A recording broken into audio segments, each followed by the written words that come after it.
Le management moderne est-il devenu un management totalitaire, voire un culte à la performance individuelle? C'est à cette question, et bien d'autres, que nous allons répondre aujourd'hui avec Violaine Descourrières, journaliste et autrice du livre Le management totalitaire, paru en 2023 chez Albin Michel.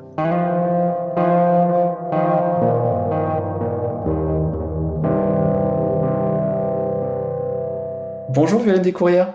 Bonjour Denis Migaud. Dans l'introduction de votre livre, vous partagez cette question que je trouve vraiment super intéressante. Ne suis-je pas et ne sommes-nous pas tous devenus inaptes à la vie en entreprise? Alors j'explique pourquoi j'aime beaucoup cette question. Alors déjà parce que c'est une question que je me suis déjà posée, moi, souvent dans ma carrière. Et elle témoigne aussi de l'individualisation en fait, du travail. Avec l'apparition des objectifs individuels, avec le culte de la performance individuelle, avec l'injonction à certains, on va dire, savoir-être, mais aussi et surtout avec l'explosion du coaching individuel et du développement personnel en entreprise, on peut finir par croire que s'il y a un problème au travail, le problème vient de soi. Pourtant, comme vous le montrez dans votre ouvrage, bien souvent ce n'est pas le cas. Exactement. Alors en fait, il se trouve que c'est intéressant que vous reveniez sur cette phrase parce que c'est le point de départ de mon livre. En Mm. fait, avant d'être journaliste dans une autre vie, moi j'étais salariée dans une agence de communication et j'ai été évincée à mon retour de congé maternité de façon un peu particulière. C'était dans un contexte de réorganisation et donc j'ai été convoquée par un DRH de transition qui m'a sommé d'accepter une rupture conventionnelle en utilisant des arguments qui étaient faux par rapport à cette éviction. C'est ce qui m'avait un peu mis la puce à l'oreille en désignant des personnes avec qui j'avais jamais travaillé, mais qui auraient été mécontentes de mon travail. Donc je suis partie de là et en sortant de cette agence de communication, j'ai réalisé que j'avais des grosses difficultés à m'imaginer à nouveau dans un univers similaire. Et je me suis jugée moi-même inapte. Et autour de moi, eh bien, c'était donc cet épisode dans les années 2015. Beaucoup de Mm. gens ont vécu la même histoire. Je l'ai vu dans ma famille avec des personnes de mon entourage proche qui ont été évincées, ont eu des expériences difficiles et puis ensuite s'imaginaient soit faire une reconversion professionnelle, soit rester au chômage longue durée.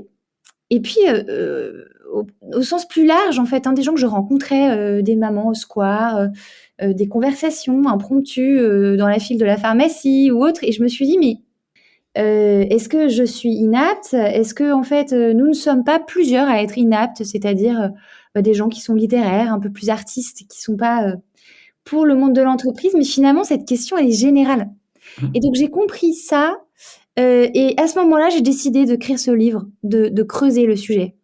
Et quand vous dites j'ai compris ça, c'est le fruit d'un processus ou d'un déclic?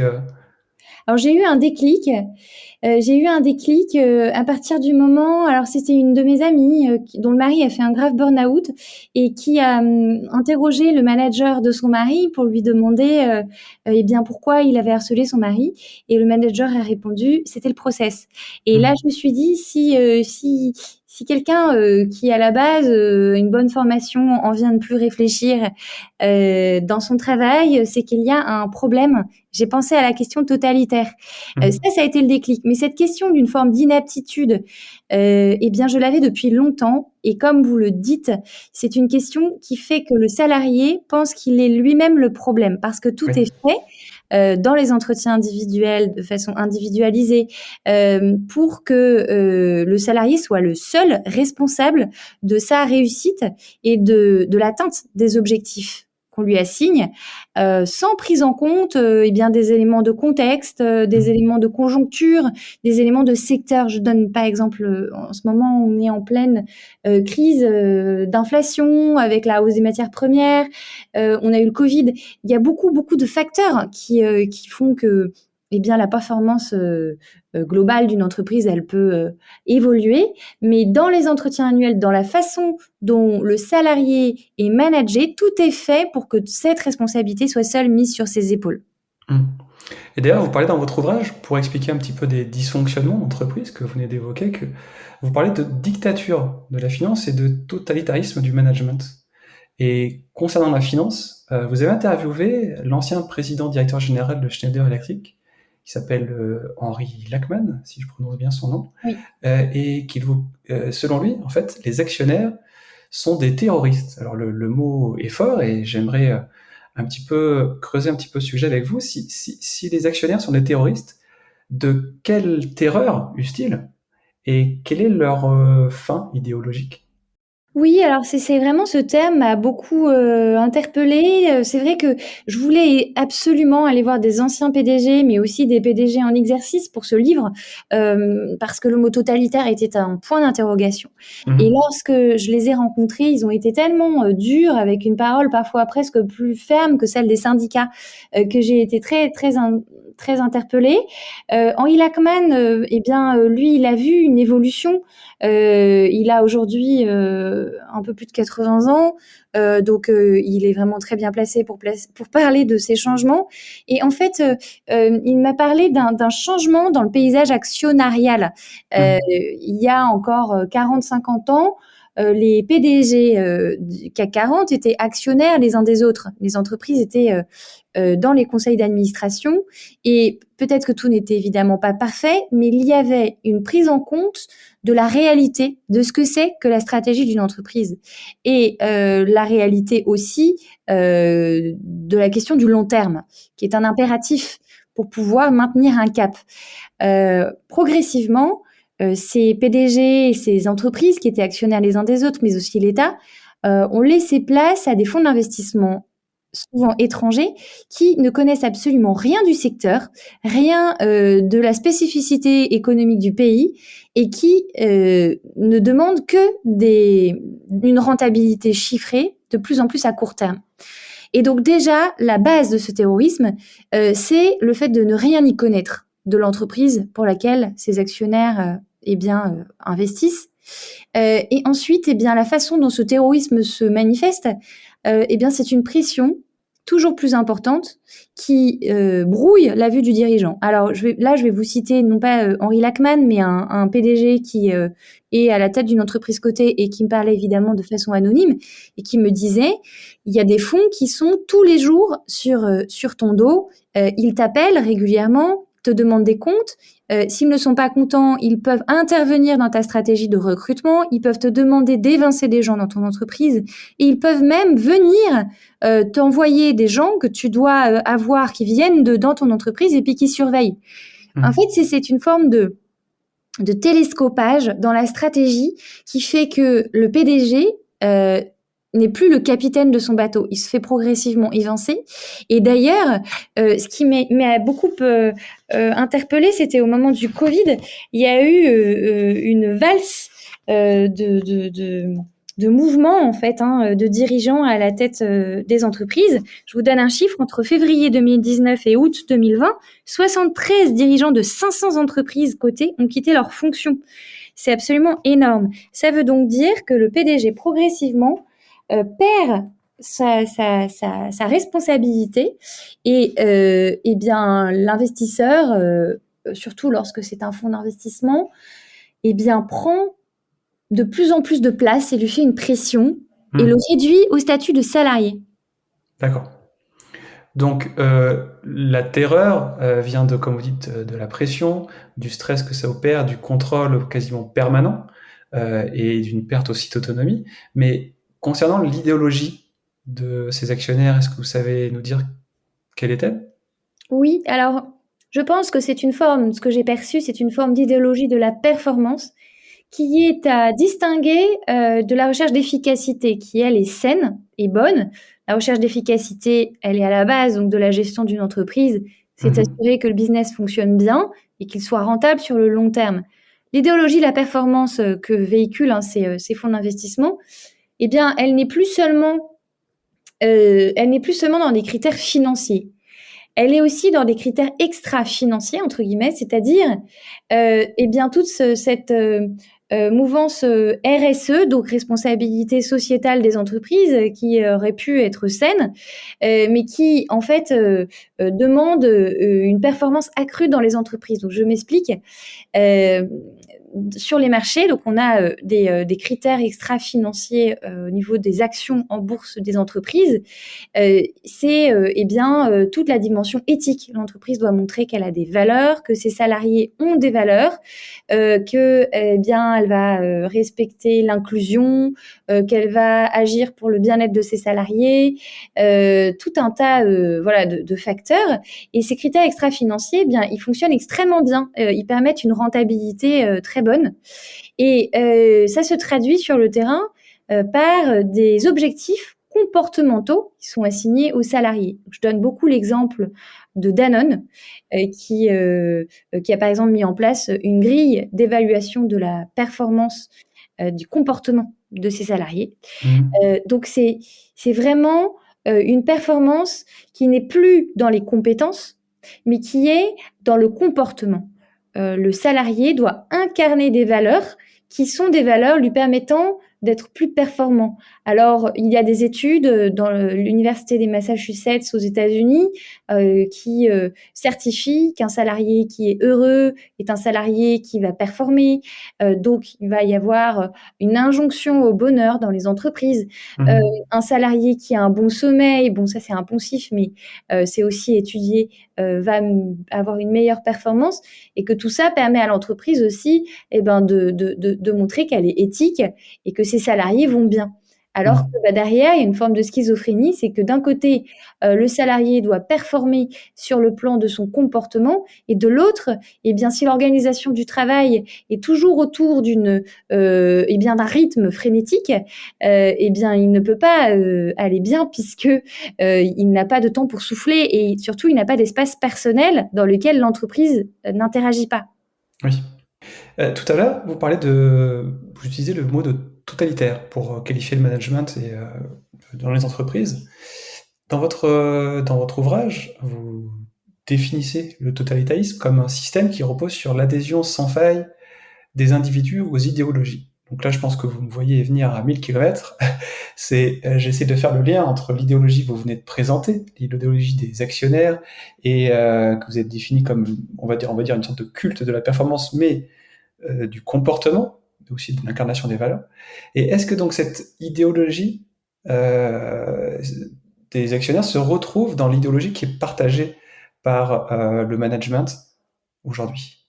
Oui, parce que ce que je perçois, c'est qu'il y a toute une littérature autour de l'idéologie de la performance.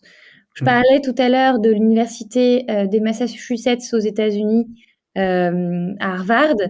C'est un laboratoire à idées qui étudie la performance accrue du salarié, s'il dort bien, s'il utilise le développement personnel pour augmenter sa productivité, s'il fait du sport. Tout ça est étudié. Il faut aussi que le salarié soit un leader authentique, et pour être un leader authentique, qu'il développe certaines capacités sur le plan de ses émotions, etc. Et donc, ce laboratoire à idées, en fait, il diffuse des théories il y a la revue de Harvard, HBR, mais il y a aussi beaucoup de livres de développement personnel qui sont édités par des PDG ou des chercheurs américains, mais aussi par des consultants, des cabinets de conseil. Donc en fait, c'est vraiment quelque chose de général, mais le point commun, c'est que c'est anglo-saxon. Oui. Et le capitalisme anglo-saxon qui est sur cette vision de performance, et puis encore une fois, dont la responsabilité est uniquement mise sur les épaules de la personne, du salarié, sans prise en compte du secteur dans lequel il évolue, de la conjoncture, de tous ces facteurs qui font que la performance d'une entreprise, elle n'est pas que celle de ses salariés. Et donc, cette idéologie-là, elle est aussi véhiculée par les cabinets de conseil, McKinsey, Bain, notamment, mais aussi plein d'autres petites structures. Elle est aussi véhiculée dans des jeunes pousses, des startups françaises qui prennent pour modèle les GAFAM, hein, ces fameuses Oui. entreprises de la Silicon Valley, Google, Amazon, Facebook, et puis donc aussi évidemment donc ces investisseurs. Mais c'est un phénomène général dont la culture ne correspond pas, c'est ce que je raconte dans le livre, à eh bien, notre culture en France, qui était à la base basée sur un capitalisme social de long terme, qui aurait pu prendre le chemin de l'Allemagne avec des modèles d'entreprises ancrés en région, qui ont des conseils d'administration plus équilibrés, avec plus de salariés au sein des conseils d'administration, des directions des ressources humaines qui sont mises sur le même plan que direction financière. Et ce capitalisme social, ben, il est progressivement et de plus en plus mis de côté. Et c'est ce capitalisme anglo-saxon qui est diffusé par toutes les personnes dont que je vous ai Hmm. citées. Oui, vous avez parlé du fait que cette idéologie est véhiculée par les cabinets de conseil, par les startups, etc. Mais concrètement, comment elle est appliquée en entreprise? Vous avez évoqué le cas de Danone, mais est-ce que vous avez d'autres idées en tête d'application de cette idéologie dans les entreprises? Oui, alors effectivement, donc il y a beaucoup d'outils hein, qui sont mis en place. Alors il y a des outils de reporting, avec alors euh, ça c'est un peu des outils qui permettent de faire le tri entre guillemets entre les salariés qui sont performants et ceux qui le sont moins. Je parle notamment du ranking dans de Mhm. grosses entreprises où on va mettre dans 3 catégories un peu simplistes les salariés, les mauvais contributeurs, les médians et les bons contributeurs. Et vous pouvez avoir un pourcentage Mhm. qui est imposé, qui vient, ça c'est une pratique qu'on a beaucoup aux États-Unis, mais qui permet d'imposer Mhm. un certain nombre de salariés dans ces catégories-là.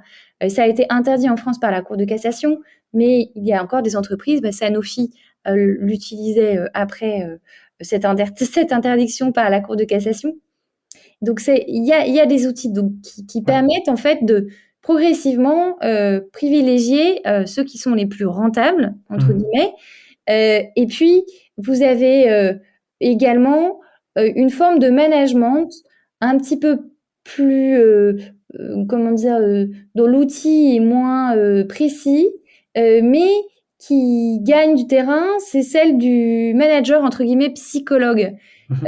C'est-à-dire que le manager est appelé à rentrer dans plusieurs sphères de la vie privée du salarié, en jugeant sa capacité à être un leader, à maîtriser ses émotions. Donc là, on revient Mhm. sur notamment la grille que j'évoquais chez Danone, Oui. qui, en fait, où le manager, comme s'il avait une formation en psychologue, dit si son salarié est conforme aux valeurs d'empathie, de proximité, ou de leadership. Et ça, c'est une façon, c'est vraiment dans les entretiens annuels et dans ces outils de performance qu'on retrouve des éléments qui viennent de ces théories. Alors, pour revenir à Danone, par exemple, la grille d'évaluation comporte des termes, notamment celle du leader authentique, qui ont été théorisés à Harvard. Euh, Mhm. à Harvard, le leader authentique, c'est un modèle de performance. Mhm. Et quelles sont les conséquences pour les salariés de toutes ces pratiques? Eh bien, les conséquences, c'est le fait de ne plus avoir conscience de ses limites biologiques et psychiques. Ça, c'est vraiment une inspectrice du travail, notamment, qui m'a beaucoup parlé de ça. Donc elle est dans les bureaux en Île-de-France et elle me disait: «Mais c'est fou, je vois des salariés qui ne mettent plus de limites corporelles, de limites psychiques, parce qu'à partir du moment où vous pouvez vous développer sans limite, Mhm. euh, avec des outils de développement personnel ou autres, eh bien, vous ne percevez plus les vôtres. Donc, c'est quoi? C'est des burn-out en série. Donc, il y a ce côté-là, en fait, où il y a plus de limites. Et puis, eh bien, c'est un lien de loyauté unilatérale vis-à-vis Mhm. de son employeur, où le salarié, eh bien, fait tout pour se conformer aux attentes. Et là encore, ça mène au burn-out. Oui. Ok. Et d'ailleurs, parmi les conséquences pour les salariés, vous évoquez dans votre ouvrage l'injonction agile, le fait de devoir constamment et rapidement s'adapter aux changements du marché, de l'organisation ou même de son métier. Et ça, c'est d'autant plus, ça se vérifie d'autant plus dans les entreprises qui ont entrepris un virage numérique ou également dans les startups que vous évoquez tout à l'heure. Et vous montrez que cette injonction agile rend caduques les compétences et les savoir-faire des salariés. Est-ce que vous pouvez nous donner des exemples de cette injonction? Oui, alors effectivement, ça j'ai perçu que c'était, quelque chose qu'on retrouvait partout. Oui. Alors, c'est une façon c'est une forme de management par «l'instabilité» entre guillemets, Mhm. c'est-à-dire ça on retrouve, cette injonction à l'agilité dans des entreprises, dans des secteurs qui évoluent très vite et à forte pression. Par exemple, les nouvelles technologies.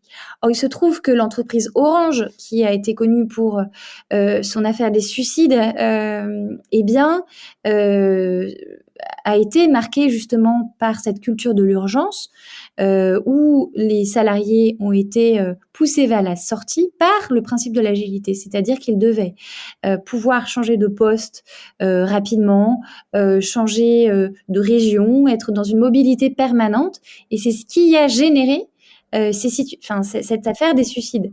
Donc, cette injonction à l'agilité, eh bien, elle vient justement de cette tyrannie du court terme où Mhm. l'entreprise doit se transformer rapidement et ça pèse sur les salariés de cette façon.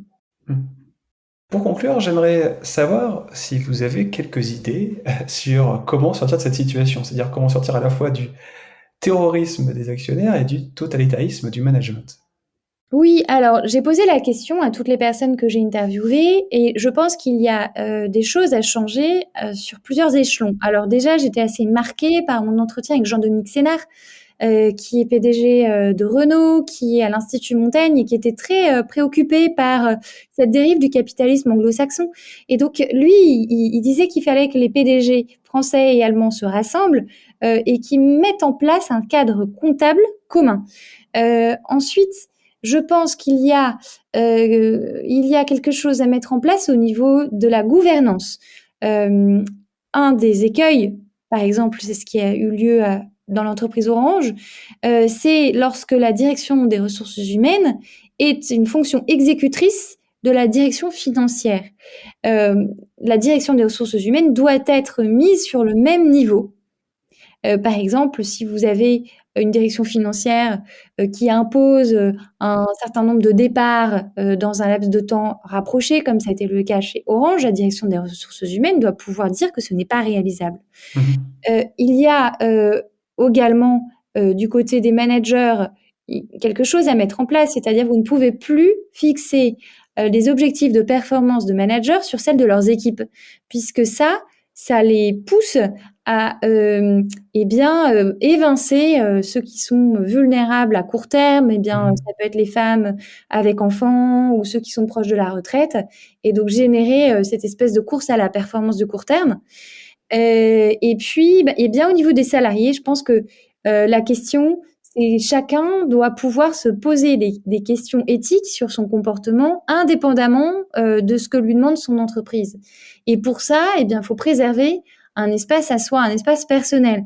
Et je pense que cette dimension-là commence à être mise en place de façon très progressive après la crise du Covid, parce que le confinement a permis beaucoup de prise de conscience de gens qu'ils avaient également une vie personnelle et que l'entreprise ne pouvait pas envahir tous ces pans de leur existence. Donc je pense qu'il y a énormément de choses qui peuvent être mises en place. Mais ce que j'ai trouvé très intéressant, c'est que ceux qui ont la solution, justement, c'est ceux qui sont à la retraite ou qui viennent de partir ou qui sont bientôt sur le départ, parce que ce sont ceux qui ont connu ces transformations ces 30 dernières années. Les jeunes qui sont sur le marché du travail aujourd'hui, ils ont pour référence ce capitalisme anglo-saxon. Ils ont certes cette façon de préserver un peu leur vie personnelle, mais je pense qu'il y aurait tout un travail qui pourrait être fait sur le plan politique, d'états généraux du travail, par exemple, avec ceux qui sont à la retraite, parce que ceux que j'ai interviewés ont quand même beaucoup de solutions à apporter, très diverses et variées. Merci Violaine. Merci beaucoup, Denis Migaud.